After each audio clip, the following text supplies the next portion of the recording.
So until 2019, I don't think anyone knew that researchers of religion have been studying UAPs since at least the 1940s.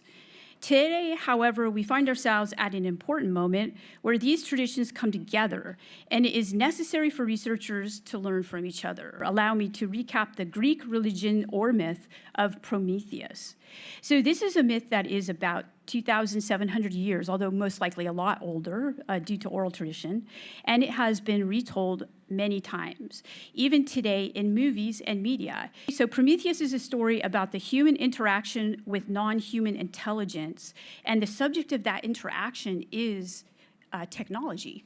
So here we have this ancient myth, and the issue is basically these three things that we've been talking about: human beings, non-human intelligence, and technology transfer. Okay, so there's a technology transfer between these non-human intelligences and human beings, and this is what this ancient myth is about.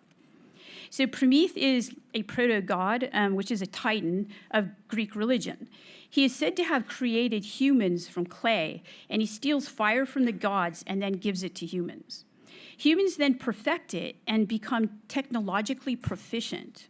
So humans ultimately use their technology to sadly destroy each other, and Prometheus is condemned to an eternal punishment by the gods for his mistake of offering human beings knowledge and the autonomy that technology affords. This myth actually should be recognizable to you, as it occurs in many iterations in various cultures, not just Greek culture, not just our culture.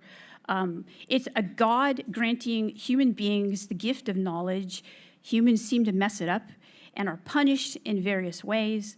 Thankfully, this myth changes, and because human beings change. So the myth of Prometheus actually gets rewritten throughout history so many times.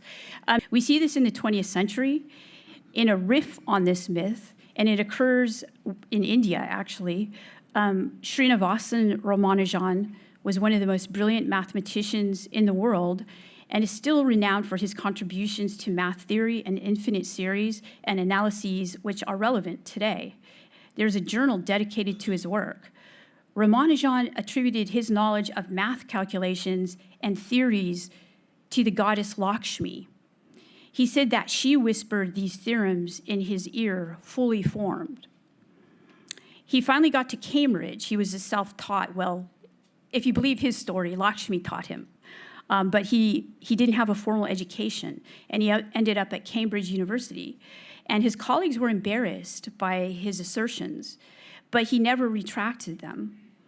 Thankfully, his calculations haven't become self-aware like Frankenstein's monster.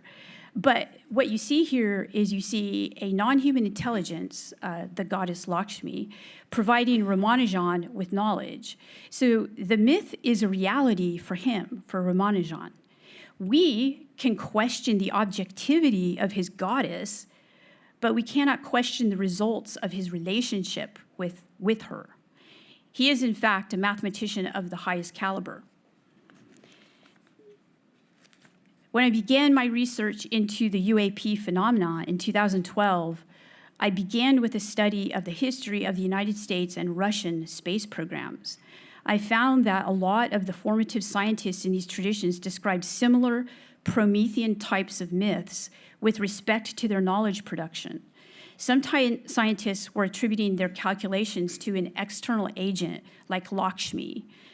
For example, Konstantin Tsiolkovsky, one of the founders of the Russian space program, believed he was in touch with angelic presences. We have Jack Parsons. He believed that he was in touch with other presences. They weren't angelic, but the process was the same. And I did ask people from NASA who I knew, and I said, did you know this? And they said, well, kind of, we knew that, but we don't actually talk about that. And I was like, I get it, you know, it's kind of strange. And plus, we have a stereotype of science, so they wouldn't want to mess with that stereotype, and I got that. But I was still really curious. And then I met contemporary space scientists who told me about their own external agents, which they believed were extraterrestrial or basic non-human intelligence. At a site in New Mexico, I was informed that it was a UFO crash site, a site of one of a series of crashes that occurred in the 1940s. The site was not Roswell, and it had been kept very secret. In fact, Gary and I had to be blindfolded to get to the site. The two scientists I was with, Gary being one, had no doubt that this event had happened and that we, as in humans, had found crashed debris. Therefore, they called this site the donation site, suggesting that the intelligence that had put the vehicles there had done so purposely for humankind's benefit. I didn't believe it. Of course, to me, this appeared to be a new version of the myth of Prometheus, as it fit the template.